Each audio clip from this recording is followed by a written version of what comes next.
Bonjour, je suis le professeur Leïla Houti, enseignante d'épidémiologie à la faculté de médecine de Rouen.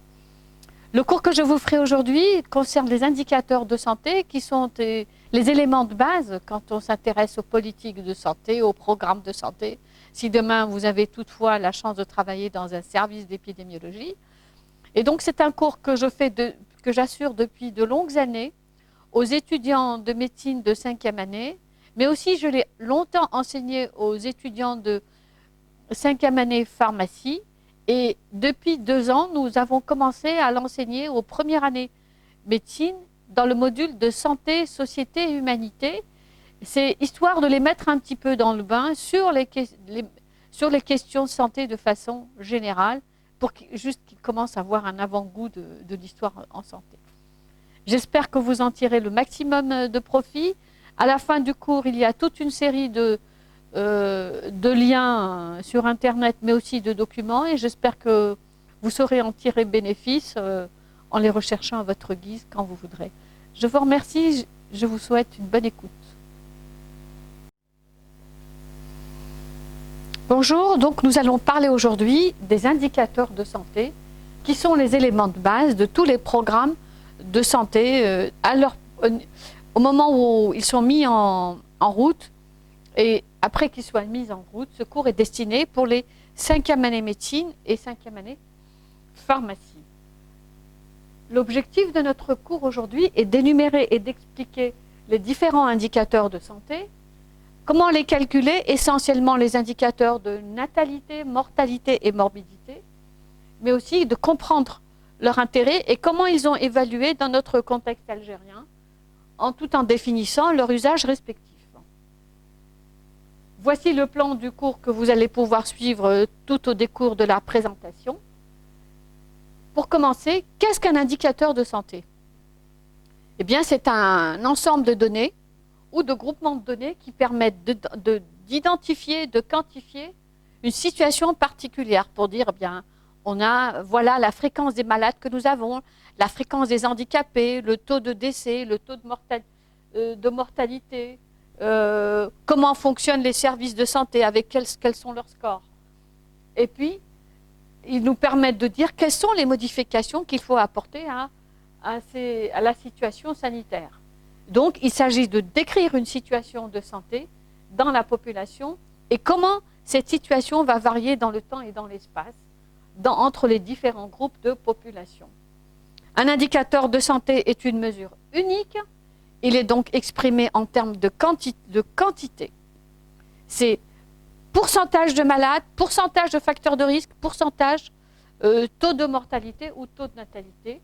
Et donc, qui vont évaluer une dimension essentielle de la santé, le décès, la maladie, le facteur de risque, la bonne santé.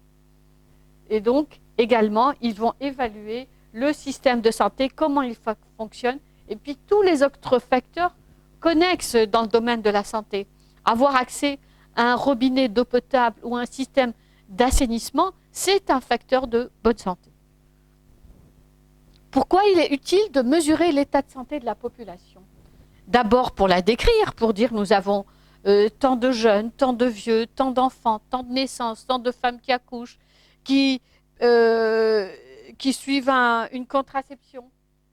Mais aussi, c'est intéressant de le savoir pour dire dans quel groupe il faut agir et mettre en place des programmes de prévention. S'il y a beaucoup de mortalité dans un quartier ou alors dans un groupe, dans un âge donné, pour dire mais voilà les groupes prioritaires sur lesquels il faut mettre en place des programmes de prévention. Tout ceci étant possible, à partir de ces indicateurs, on fait de la recherche étiologique pour rechercher les causes de la montée ou de la descente de ces chiffres de santé. Ça permet donc, si on veut faire des programmes de santé, de planifier les services de santé, de dire est-ce qu'on va rajouter des services de santé, est-ce qu'on va augmenter la formation des personnels, ajouter plus d'équipements, peut-être plus de budget. Donc planifier, est-ce qu'on va mettre des campagnes de mobiles de vaccination par exemple? Et puis autre chose, donc si on veut faire de la planification des services de santé, forcément on va devoir faire de la promotion de la santé en faisant de l'information, de l'éducation et des actions sanitaires en direction des populations. Mais aussi, de façon générale, les indicateurs de santé, ce sont les indicateurs de santé qui permettent d'améliorer les connaissances médicales. Regardez tout ce qui s'est passé, par exemple, dans le cadre du Covid. C'est à force de surveiller la maladie, les symptômes de la maladie, qu'on arrive à voir comment évolue le virus, quels sont les nouveaux symptômes, quels sont ces facteurs de risque, quelles sont les conditions qui permettent la propagation du virus, et alors, à partant de là, quelles sont les mesures préventives que l'on peut mettre en place pour limiter la circulation du virus. Donc vous voyez que les indicateurs sont utiles à déterminer les tenants et les aboutissants d'une maladie, par exemple, ou d'un état de santé, n'importe lequel, et voir de quelle manière on peut mettre en place des mesures préventives. Quel sens peut-on donner à un indicateur de santé? D'abord, c'est le produit de la collecte et d'une mise en forme de données ou d'informations. Il faut collecter les informations sur le nombre de cas de contamination par la Covid-19, combien ont été présentés des formes mineures et combien ont présenté des formes graves, combien ont été hospitalisés et dans des services de réanimation dans des formes graves justement, et combien on a eu de décès. Donc voilà comment on peut dessiner les contours d'une maladie grâce à ces indicateurs et ces informations qu'on a collectées dans les services appropriés.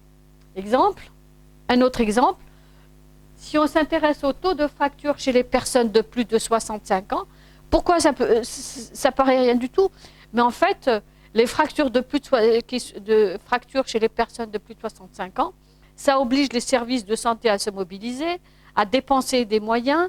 Peut-être que les sujets vont devenir handicapés et ils ont une forte chance de mourir suite à une fracture, par exemple une fracture de la hanche, surtout chez les femmes. Alors dans ces conditions, bien sûr, les services de santé vont utiliser cette information sur le taux de fracture chez les plus de 65 ans, mais également la ville va utiliser ces données pour savoir s'il y a beaucoup de fractures, c'est que forcément il y a des choses à aménager dans la ville par rapport à le réaménagement des trottoirs pour faciliter l'accès des personnes de plus de 65 ans. Donc vous voyez que les indicateurs de santé sont utiles non seulement aux professionnels de la santé, mais aussi ils sont utiles à d'autres secteurs de la vie socio-économique. Quelle est la nature des indicateurs de santé? Comment ils sont exprimés? C'est toujours sous la forme de rapport. Vous avez toujours un numérateur qui se trouve au niveau d'un dénominateur. Soit que le numérateur est compris dans la population qui est surveillée, soit qu'il est distinct de la population qui est surveillée. Donc, le numérateur, c'est l'événement qui est étudié, le nombre de malades, le nombre de décès, le nombre de naissances, par exemple. Et puis, dans le dénominateur, la taille de la population concernée. Nous allons voir ceci dans le détail. Alors, il existe plusieurs manières d'expression de ces données, soit que vous avez un ratio. Dans ces conditions, le ratio est une valeur qui vous permet de comparer deux nombres entre eux. C'est X sur Y, X et Y étant distincts. On parle surtout du ratio MF, ratio masculin sur féminin, pour dire combien il y a d'hommes par rapport aux femmes. Donc, c'est 20 hommes sur 10 femmes. Les hommes sont distincts des femmes. Par exemple, dans cet exemple-là, le nombre d'hommes sur le nombre de femmes, 20 hommes sur 10 femmes. Le ratio MF, où on dit alors le sexe ratio, il est égal à 2 dans ce cas-là. Ça veut dire qu'il y a des fois, vous trouvez des maladies où c'est 2 hommes qui sont atteints pour une femme. Voilà un sexe ratio. Vous avez aussi les taux et les proportions. Les taux et les proportions disent que le numérateur est compris à l'intérieur du dénominateur. Et donc, vous avez, par exemple, il est exprimé par Z, c'est le nombre de malades que divise la taille du groupe. Et forcément, Z est toujours, il est compris entre 0 et 1. Il est toujours exprimé en pourcentage ou alors exprimé à 10 000 habitants, 100 000 habitants, des fois même, quand c'est très rare, 1 million d'habitants. Exemple, vous êtes dans une maternité où on observe 36 césariennes sur 98 accouchements au cours, par exemple, on a fait 36 césariennes dans la semaine sur un total de 98 accouchements. Les césariennes étant comprises dans les accouchements. Et donc, le taux de césarienne dans cette maternité est égal à 36 sur 98, c'est-à-dire 36,7%. Pratiquement, un accouchement sur 3 est une césarienne. Ça vous donne une idée un petit peu du taux de fonctionnement de cette maternité. Pour commencer, on va d'abord parler des indicateurs démographiques qui nous permettent de caractériser une population. C'est les premiers sur lesquels on va travailler pour savoir quels sont les moyens dont nous avons besoin. Et donc, ils nous déterminent, ils nous la caractérisent en termes de natalité, de fécondité, de mortalité, d'accroissement naturel, d'espérance de vie. Essentiellement, c'est les plus faciles à obtenir, ces indicateurs démographiques.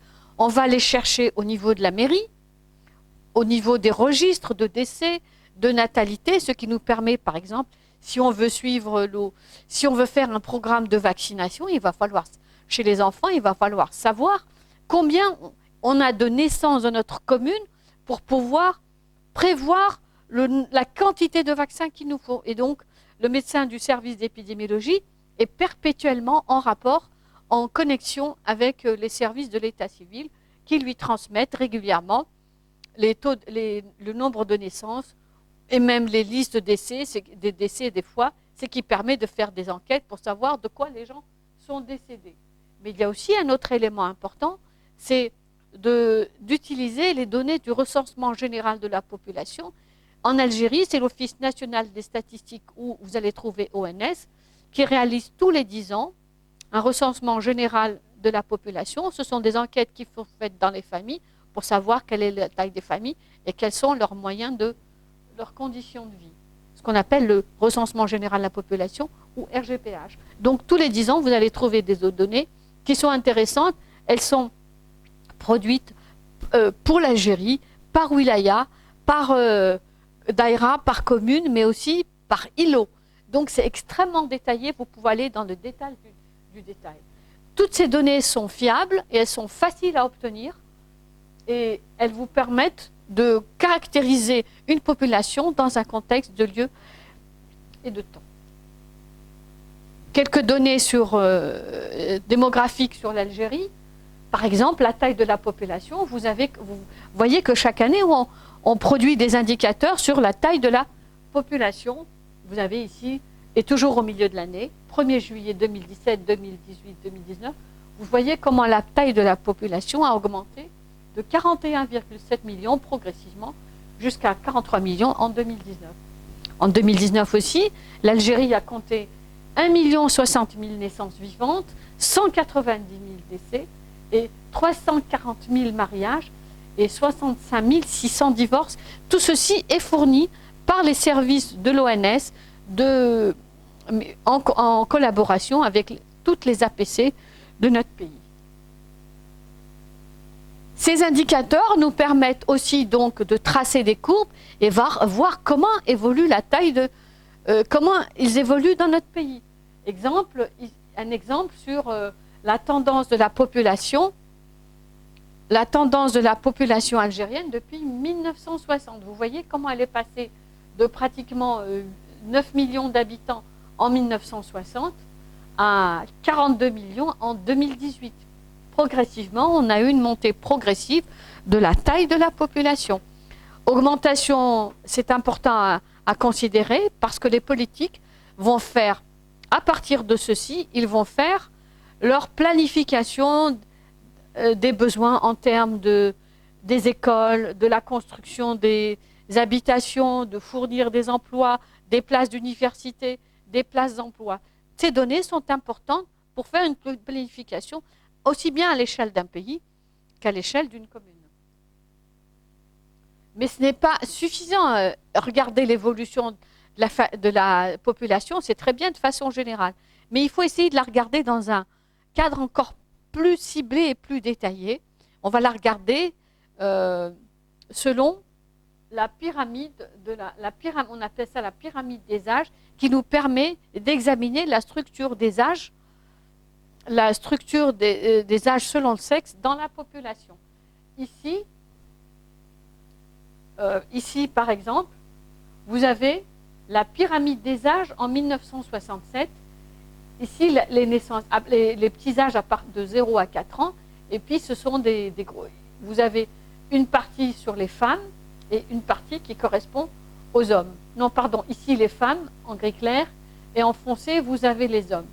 Et donc, c'est des histogrammes, des tuyaux d'or qu'on appelle ça.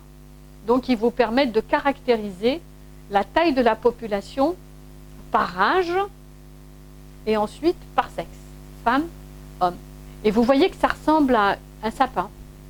En 1960, ça ressemble à un sapin, compte tenu qu'il y avait beaucoup de naissances et ensuite, au fur et à mesure, une forte mortalité, et on arrive avec un sommet pointu. Mais quand on regarde comment a évolué cette pyramide des âges en 2008, vous pouvez voir qu'elle s'est creusée un petit peu à son début. Il y a toujours un peu trop de naissances, mais ça commence à se rétrécir. La pyramide des âges est en train de changer. Et regardez comment elle a continué à changer en 2018. Il y a encore beaucoup de naissances parce qu'il y a eu des booms de naissances dans les années 2000 quand on a commencé à livrer des logements.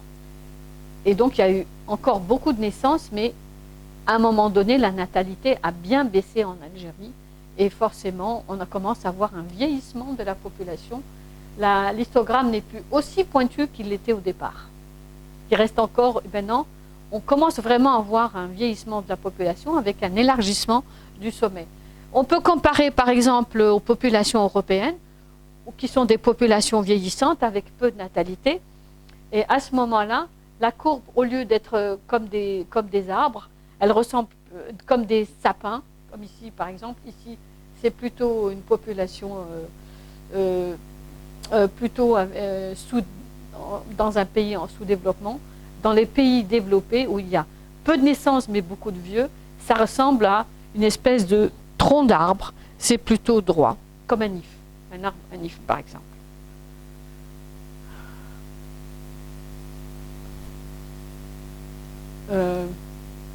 On peut aussi superposer deux courbes, deux pyramides des âges. Ici, nous avons superposé la pyramide en tiret qui correspond à l'année 2008 et la pyramide en trait plein qui correspond à 2017. Et vous voyez que ça commence à changer. Ici, on a plus de naissances en 2017. On a plus de naissances en 2017 et on observe plus de vieillissement de la population.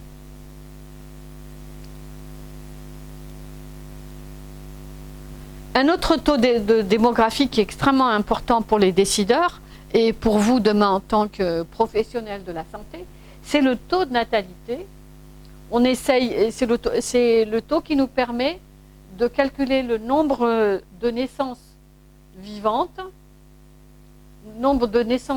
sur la population au milieu de l'année. Et le taux multiplié par 1000 parce que c'est un taux qui est exprimé pour 1000 habitants. Exemple, on a pris l'exemple de Benissaf, la daïra de Benissaf en 2003, qui a enregistré 1234 naissances pour une population de près de 72 000 habitants. Alors on peut dire que le taux brut de natalité en 2003 pour Benissaf, c'est 1234 que divise pratiquement 70 000 habitants, 17,18 pour 1000 habitants. Chaque année, à Benissaf, il naît 17 bébés pour 1000 habitants. Voilà ce qu'on peut dire sur le taux de natalité, et il est exprimé par rapport à une année. Vous comprenez bien que le taux de natalité va varier d'une année à l'autre. Regardons maintenant comment le taux de natalité a évolué en Algérie. Évidemment, le taux de natalité était très important après l'indépendance et avec tous les programmes qu'il y a eu sur le planning familial. qui avait pour objectif d'infléchir ce taux de natalité pour limiter l'explosion démographique qui a essoufflé les possibilités, les capacités de l'État à fournir des logements, des places pédagogiques à l'école, à l'université, et puis le travail, et puis tous les services en termes de transport, d'organisation des villes. Donc le taux de natalité, regardez, il était à pratiquement 50 pour 1000 naissances en 1960. Il a bien baissé, il était à 19 naissances pour 1000 habitants en l'an 2000, et c'était le plus bas. Et ensuite, il a recommencé à grimper. Maintenant, il est autour de 24 pour 1000, quand il y a eu des programmes de logement qui ont permis aux couples de se marier, de faire des enfants, ce qui a augmenté, on a eu un baby-boom après les années 2000. Alors qu'on avait bien creusé, avec les différents programmes de planning familial. Il y a un autre taux qui est aussi intéressant à considérer, c'est le taux de fécondité. Le taux de fécondité, il se calcule sur le nombre de femmes en âge de procréer qui sont âgées de 15 à 49 ans. Vous pensez bien que les différents recensements généraux de la population permettent de dire quelle est la taille de la population par tranche d'âge. Et donc, la fécondité, c'est la capacité des femmes âgées de 15 à 49 ans, où elles sont en âge de procréer, d'accord, donc à faire des enfants. Exemple, les femmes, par exemple, toujours sur notre exemple de Bénissaf, les femmes de 15-49 ans en 2003 il y avait une taille de 17 950 femmes dans ce groupe d'âge. Pour toujours les 1234 naissances vivantes, le taux de fécondité, c'est 1234 que divise les 17 950 femmes, que multiplie 1000, parce qu'il faut toujours travailler sur des taux pour 1000, et donc 68, le taux de fécondité est de 68,74 pour 1000. C'est-à-dire que pratiquement pour 1000 femmes, il y avait pratiquement 69 naissances, vous voyez ici, 69 naissances vivantes. Comment a évolué ce taux de fécondité qui permet de dire est-ce que nos programmes de planning familial ont fonctionné ou pas? Donc regardez ici une comparaison à partir de 1960 jusqu'à 2015, une comparaison Algérie, Maroc, Libye, Tunisie. Vous savez bien que la Tunisie a eu un programme de planning familial extrêmement intensif qui peut enregistrer un taux de fécondité le plus bas. L'Algérie, il est descendu évidemment avec le taux de natalité, mais à partir des années 2000, il a regrimpé. Le baby-boom s'est produit après la livraison d'une grande quantité de logements pour les familles.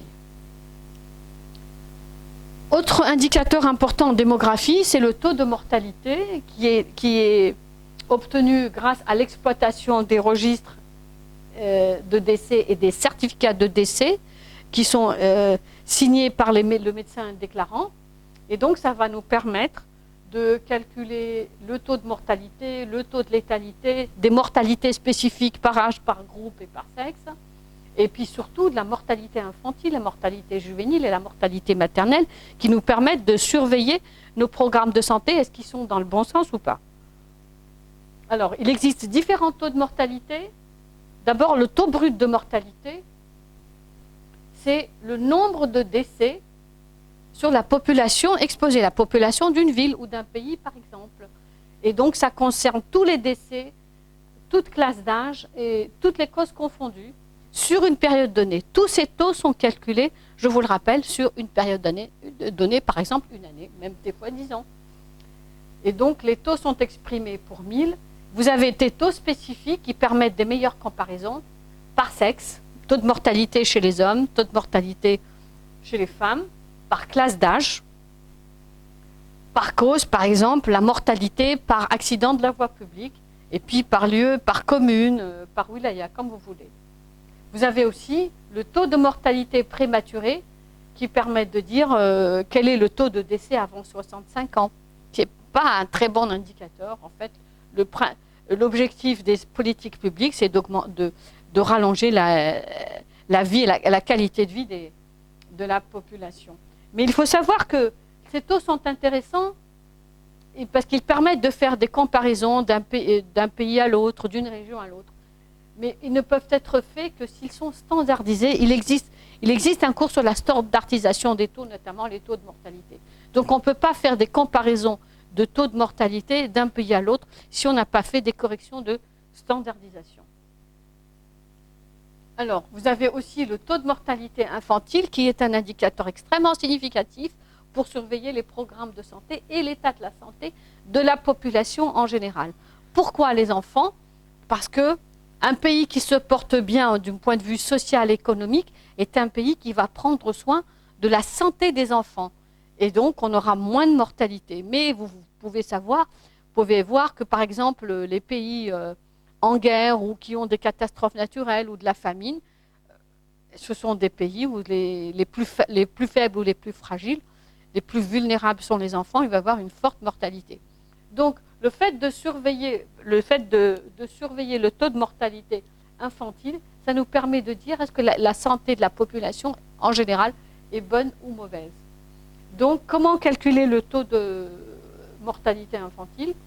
C'est le nombre de décès chez les enfants de moins de 1 an pour l'année X sur le nombre de naissances vivantes pour la même année. Le tout multiplié par 1000. C'est les décès enregistrés chez les enfants qui n'ont pas encore atteint leur anniversaire. S'il est né le 12 février, donc vous allez compter son décès jusqu'au 11 février. Le 12 étant son premier anniversaire. Et donc, il existe différents taux de mortalité infantile et même juvénile. C'est selon la date de décès. Vous avez donc la mortalité infantile. Vous avez la mortalité périnatale qui va concerner les enfants qui sont morts-nés à la naissance ou alors le décès survient au cours de la première semaine de vie. Il y a aussi la mortalité néonatale ou précoce ou tardive. Donc la mortalité précoce, c'est la mortalité des nouveau-nés qui survient de 0 à 7 jours. Tardive, la mortalité, le décès qui survient de 7 à 8 jours, à 28 jours. Pourquoi c'est intéressant de regarder cette mortalité néonatale précoce et tardive? C'est un indicateur extrêmement important à suivre parce qu'il nous permet de savoir si les grossesses ont été bien surveillées. Un enfant qui décède de 0 à 7 jours, on est sûr que sa mortalité, elle est liée à un défaut génétique. Et donc, est-ce que la maman a été bien surveillée sur le plan échographique et autres investigations? Est-ce qu'elle a eu un bon programme de surveillance de sa grossesse? Et ensuite, il y a la mortalité néonatale tardive qui survient de 7 à 28 jours, qui nous permet de dire est-ce que l'accouchement s'est bien déroulé? Un enfant, un accouchement qui s'est mal déroulé, dans des mauvaises conditions, eh bien le décès va survenir là. Et donc ça nous permet cette mortalité-là est importante pour nous dire est-ce qu'il y a eu un bon programme de surveillance des grossesses? Ou alors est-ce que les mamans ont accouché dans des bonnes conditions à côté d'un médecin et donc dans un service hospitalier? C'est très important. C'est un objectif de santé, que tous les accouchements se déroulent en milieu hospitalier, à côté d'un médecin et d'une sage-femme. Ensuite, vous avez la mortalité post-néonatale, qui survient de 28 jours à 1 an, et la mortalité juvénile, qui englobe tous les décès qui surviennent de 0 à 5 ans. Il faut savoir que cette tranche d'âge de 0 à 5 ans est très vulnérable, en ce sens que ça dépend de la surveillance de la grossesse, que si la maman a subi une contraception, ce qui permet de mieux protéger sa nouvelle grossesse, si elle a accouché en milieu hospitalier à côté d'un médecin et d'une sage-femme, si elle a subi toutes les vaccinations, si l'enfant a subi toutes les vaccinations, est-ce qu'il a été allaité au sein, est-ce qu'il a eu une bonne alimentation, est-ce qu'il a été vacciné lui-même, est-ce qu'il vit dans des bonnes conditions avec un accès à l'eau potable et puis un accès à un réseau d'assainissement sûr. Donc vous voyez un petit peu que tout ça renseigne bien sur les conditions de vie et des services de santé dans le cadre d'un pays ou d'une commune. Comment a évolué le taux de mortalité infantile de 1980 à 2013 en Algérie, eh bien, ce taux de mortalité infantile, il a été vraiment le point d'achoppement de l'État et du ministère de la Santé pour le faire régresser. Quand on s'intéresse à la santé d'un enfant, c'est-à-dire on s'intéresse aux conditions de vie de façon générale. Et si on améliore les conditions de vie, donc forcément on va améliorer les conditions, les taux de mortalité infantile, qui est en général très élevé dans les pays sous-développés et très faible dans les pays, développés. Et donc ça permet de faire des bonnes comparaisons. Donc vous voyez dans les années 1970, il était bien au-dessus de 100 pour 1000 naissances vivantes. Et puis avec les différents programmes de vaccination, d'alimentation, il a bien descendu. Aujourd'hui, l'Algérie elle a réussi le score de moins de 22 pour 1000 naissances. Il y a aussi le taux de mortalité des moins de 5 ans qui est encore plus intéressant à étudier parce qu'il permet de faire des comparaisons internationales. Et donc vraiment, il est lié au développement. Et ça fait l'objet de rapports annuels de l'UNICEF. C'est le nombre de décès chez les moins de 5 ans au cours de l'année sur le nombre de naissances vivantes, toujours multiplié par ce 1000 qui nous permet de calculer le 1000, le fameux taux pour 1000. Exemple, comment a évolué le taux de mortalité des moins de 5 ans en Algérie, pareillement que le taux de mortalité infantile? Eh bien, il a vraiment baissé. Regardez que dans les années 60, il était pratiquement à 250 pour 1000. C'est un quart des enfants qui décédaient avant d'atteindre l'âge de 5 ans. Mais ça veut dire que les conditions de vie étaient carrément abominables. Pratiquement l'état de guerre, quoi. On sortait de la guerre. Et puis regardez, il a été divisé par 10 en 2015. C'est une prouesse. Ça veut bien dire qu'on a amélioré les conditions de vie et de surveillance des grossesses et de surveillance de la santé des enfants. C'est vraiment un indicateur positif pour l'Algérie. Regardez comment ce taux de mortalité des moins de 5 ans est intéressant parce qu'il nous permet de comparer différents pays. Regardez l'Inde, le Sri Lanka, Cuba, Maroc, Algérie, jusqu'aux pays les plus chers, USA, Japon, les plus riches, Arabie Saoudite, Espagne, USA, Japon. Et donc, on a pu, en faisant la comparaison entre le taux de mortalité des moins de 5 ans et puis le produit national brut, c'est-à-dire la richesse du pays, on peut voir que globalement, que ce sont les pays les plus riches qui ont le taux de mortalité des moins de 5 ans les plus faibles. Plus on est riche, plus les enfants vivent bien et vivent longtemps. Et plus on est pauvre, plus il y a de la casse dans ce groupe d'âge. Mais vous voyez qu'il y a par contre des exceptions. Le Sri Lanka et Cuba qui sont des pays pauvres, mais qui arrivent à avoir d'excellents scores de mortalité moins de 5 ans, meilleurs que des pays riches comme l'Arabie Saoudite ou plus riches que, par exemple. Mais si, parce que les États ont défini des politiques tellement intensives pour protéger leur population qu'on a réussi à casser ces chiffres. Et voilà, donc c'est vraiment un indicateur de conditions de vie, de services de santé, mais aussi de politique publique.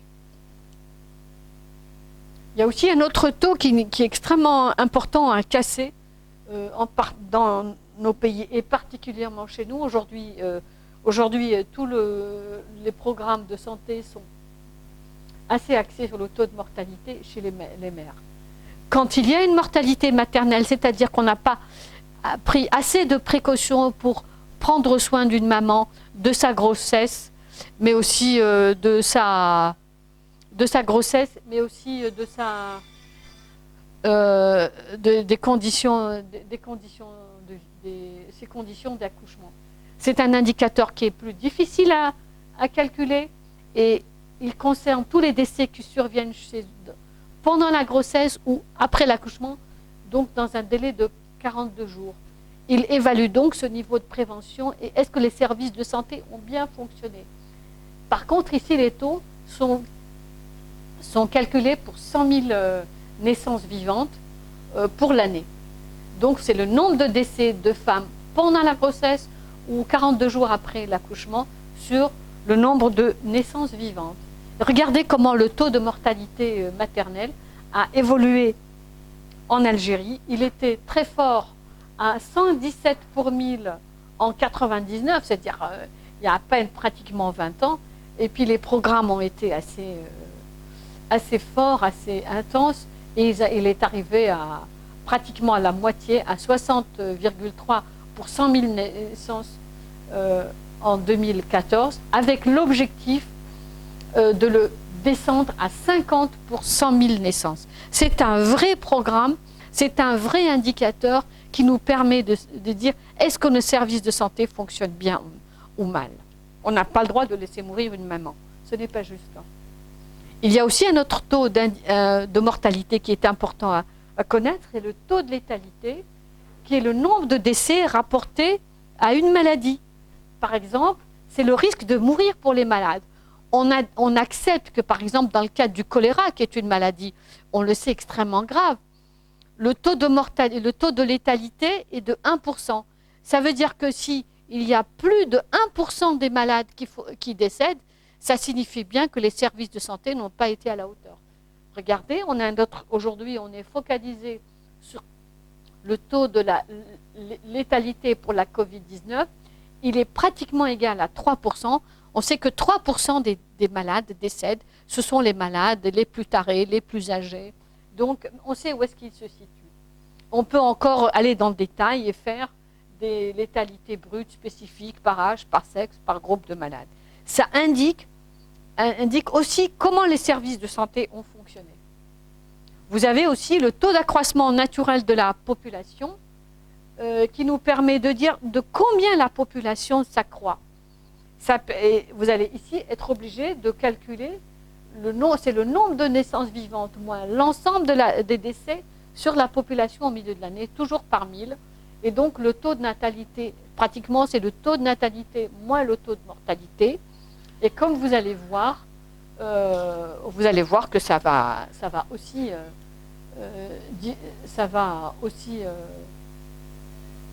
donc le tas d'accroissement naturel, regardez, il est là.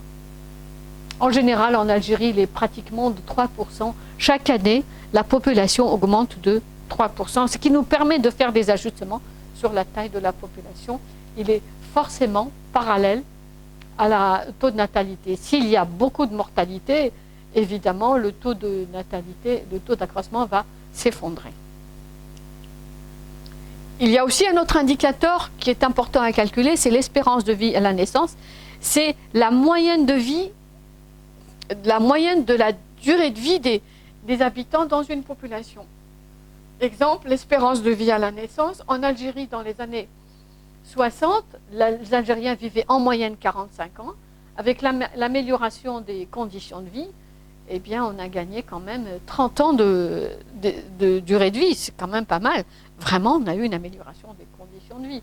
Et toujours, cette espérance de vie est toujours plus élevée chez les femmes, par rapport aux hommes. Et pratiquement toujours, il y a un écart de 2 années. Les femmes vivent plus longtemps que les hommes, mais parce que les hommes, ils ont une manière de vivre qui est... ils sont fatigués par le travail et puis par les facteurs de risque. Ils conduisent plus souvent, ils ont des accidents de la voie publique, mais aussi ils ont d'autres facteurs de risque comme le tabac ou parfois l'alcool. Donc vous voyez un petit peu, c'est pour ça qu'ils décèdent plus rapidement. Regardez, en Algérie aussi, comment a évolué l'espérance de vie? Eh bien, elle a bien monté depuis les années 70 où on vivait pratiquement 53 ans en moyenne. Aujourd'hui, on a jusqu'à 99, on est arrivé à 70 ans. Et toujours les femmes vivent toujours plus longtemps que les hommes. Elles protègent mieux leur santé. Autre indicateur important, c'est les indicateurs de morbidité, donc de maladie, qui va nous permettre de mesurer la fréquence de survenue ou de présence de malades. C'est essentiellement l'incidence et la prévalence qui sont les indicateurs clés dans le domaine de l'épidémiologie. D'où est-ce qu'on va ressortir ces indicateurs?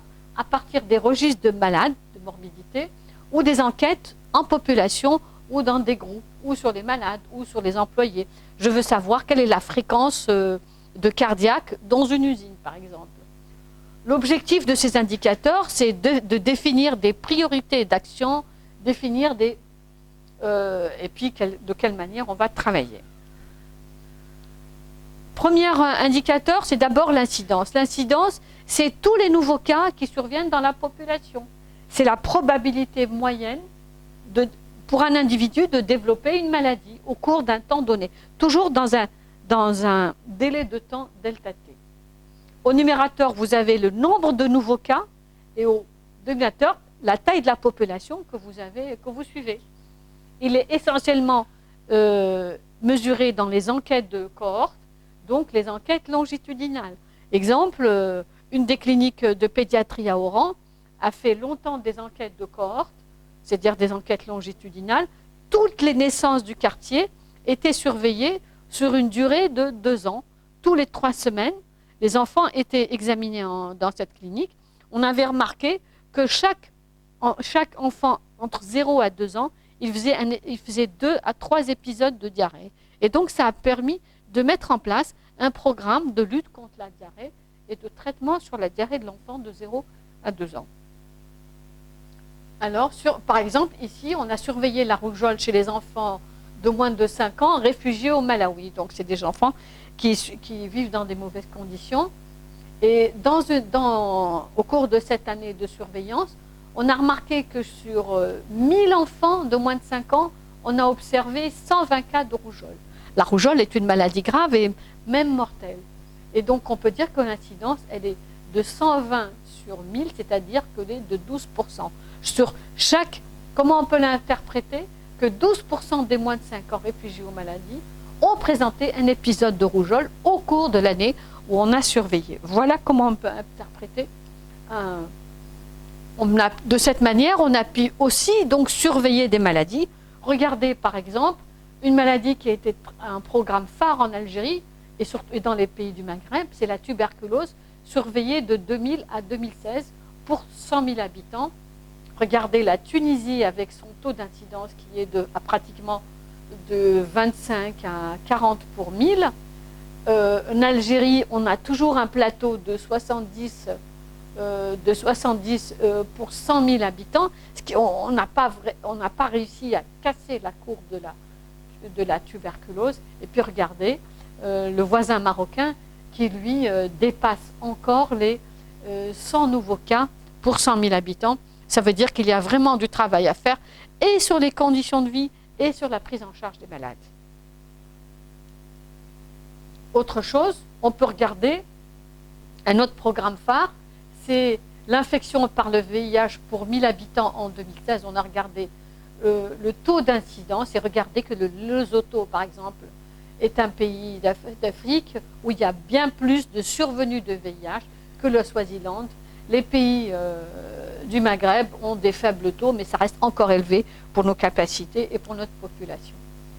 Un autre indicateur, c'est la prévalence, qui est extrêmement important, qui permet de calculer, de savoir combien on a de malades en Algérie, combien on a de malades présents dans la population. C'est très important pour la sécurité sociale.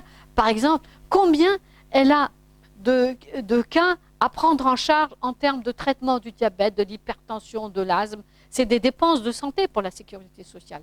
Et donc, c'est des chiffres dont elle doit disposer en permanence pour savoir quels moyens financiers engager. C'est la prévalence et la proportion de malades présents dans la population à un moment ou au cours d'une période de temps. Donc, ça inclut aussi bien les anciens cas qui sont là que les nouveaux cas qui vont venir. Les nouveaux diabétiques, les nouveaux hypertendus, les nouveaux asthmatiques, il va falloir prendre en charge aussi bien les anciens que les nouveaux cas. Et donc, plus la maladie est longue, plus la prévalence va augmenter, bien forcément. Et plus la vitesse d'apparition des nouveaux cas est importante, et plus ça va augmenter la prévalence. Et donc, c'est surtout utilisé pour les maladies chroniques. Par exemple, la CNAS qui doit prendre en charge les malades chroniques. Et elle est essentiellement mesurée par les enquêtes transversales. On tire au sort des échantillons, on va mesurer combien on a de malades, combien on a de facteurs, de gens qui sont exposés à la maladie. Et donc, c'est les enquêtes transversales. Exemple, on s'intéresse à l'obésité en milieu scolaire, donc chez les enfants de moins de 12 ans, pendant un instant T, on va examiner tous les enfants de l'école. Sur une école de 2800 qui compte 2800 enfants, on a observé 200 cas d'enfants obèses. Et donc la prévalence, elle est de 200 sur 2800, 200 qui sont contenus dans les 2800, on est dans une proportion, et donc ça nous fait 7,14%. Comment on interprète? Tous les taux sont à interpréter, ils n'ont pas de sens. Le chiffre tout seul n'a pas de sens, il faut absolument l'interpréter. Et donc ce qu'on peut dire, que pratiquement 7% des enfants de moins de 12 ans sont obèses au moment où on est passé faire l'enquête. Voilà une prévalence. Quelle est la relation de la prévalence et de l'incidence? Eh bien, c'est la durée. Plus une maladie est longue, plus sa durée est importante, plus la prévalence va augmenter. Et la prévalence, c'est l'incidence par la durée. Et donc, l'incidence, ce sont les nouveaux cas qui vont tomber dans le tonneau. On va augmenter la prévalence. Et comment la prévalence va baisser? C'est par les personnes qui vont guérir, ceux qui sont perdus de vue et même ceux qui sont décédés. L'incidence augmente la prévalence et voici les éléments qui vont baisser la prévalence. Mais plus la durée est importante, plus la durée de la maladie est longue, plus la prévalence va augmenter. Exemple, on peut surveiller la prévalence du tabagisme féminin chez les femmes de l'an 2000 jusqu'à 2016. Il a baissé dans le monde, il a aussi baissé en Algérie. C'est important de voir est-ce que les programmes de santé ont fonctionné ou pas. Et on peut comparer d'un pays à l'autre. Mais il y a un cas particulier, par exemple la fréquence des maladies, ceci n'est pas une prévalence. L'Institut national de santé publique récolte tous les mois les données sur les maladies infectieuses. Ici, vous avez une fréquence. Regardez, par exemple, les maladies à transmission hydrique, c'est 25% de toutes les maladies infectieuses. Les méningites, c'est 12% de toutes les maladies infectieuses. Ici, c'est l'ensemble des maladies.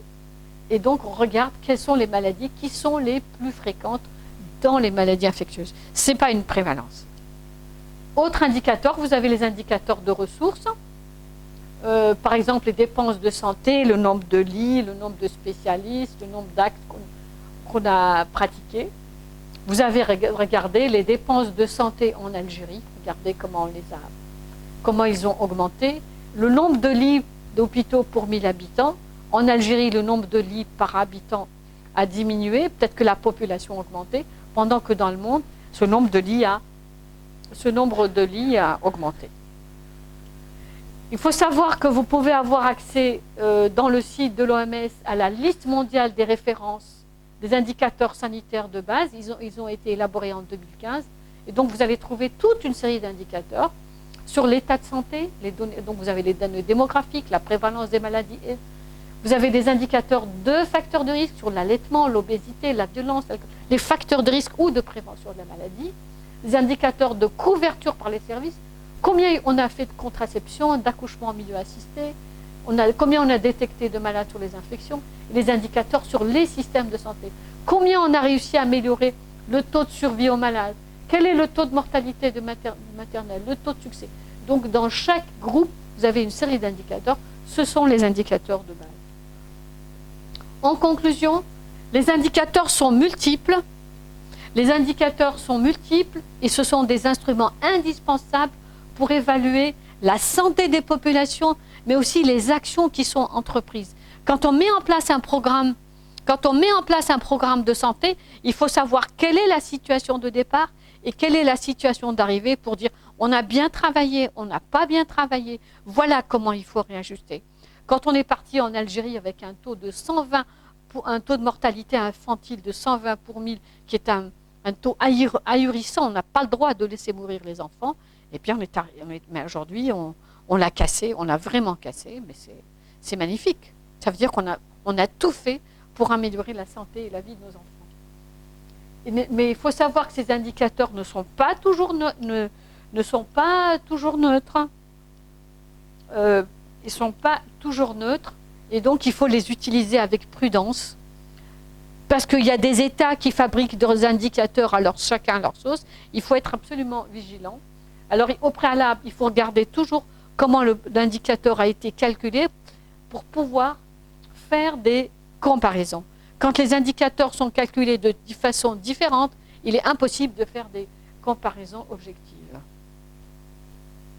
Ça reste toutefois des éléments importants de surveillance et donc de travail pour les médecins, mais aussi pour les services d'épidémiologie en particulier. Ici, donc, une liste de documents intéressants. Il y en a d'autres. J'ai pris les plus importants.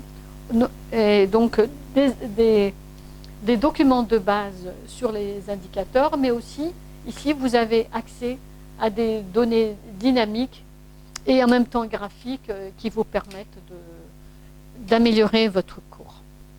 J'espère avoir été assez, pas trop longue, mais surtout détaillée de manière à ce que vous puissiez comprendre. Et j'ai mis les références qui vous permettront d'accéder à d'autres éléments peut-être plus fouillés qui vous intéresseront. Je profite de ma présentation pour vous parler un petit peu de vaccination anti-Covid-19, considérant la situation de pandémie qui touche l'ensemble de la planète, considérant la mortalité que ça engage dans les familles, pour les pays, la douleur que c'est, tout ce que ça on a pu engager comme moyen au détriment des autres maladies qu'on a laissé tomber. Cette maladie aussi, cette pandémie qui a cassé notre vie de tous les jours, mais aussi nos économies, notre société. Elle a été... Le monde s'est arrêté. À telle enseigne que même la Terre tourne plus faiblement compte tenu que les économies se sont arrêtées. Et donc, considérant le danger de la pandémie de la Covid-19, un programme de vaccination international a été initié dans certains pays. Il est en train de gagner nos pays petit à petit. En Algérie, il y a une dizaine de jours, le programme de vaccination anti-Covid a démarré. Bien sûr, ce programme n'empêchera pas la circulation du virus de la Covid-19, mais il nous permettra de réduire les formes graves de la maladie et donc de diminuer la mortalité, diminuer l'investissement des services de santé qui ont été pratiquement réservés à la Covid-19, qui ont laissé en plan les autres malades. Et donc, ce qui nous permettra aussi de redémarrer notre économie, notre société et aussi notre vie de tous les jours, comme on l'espérait, comme on l'a mené avant.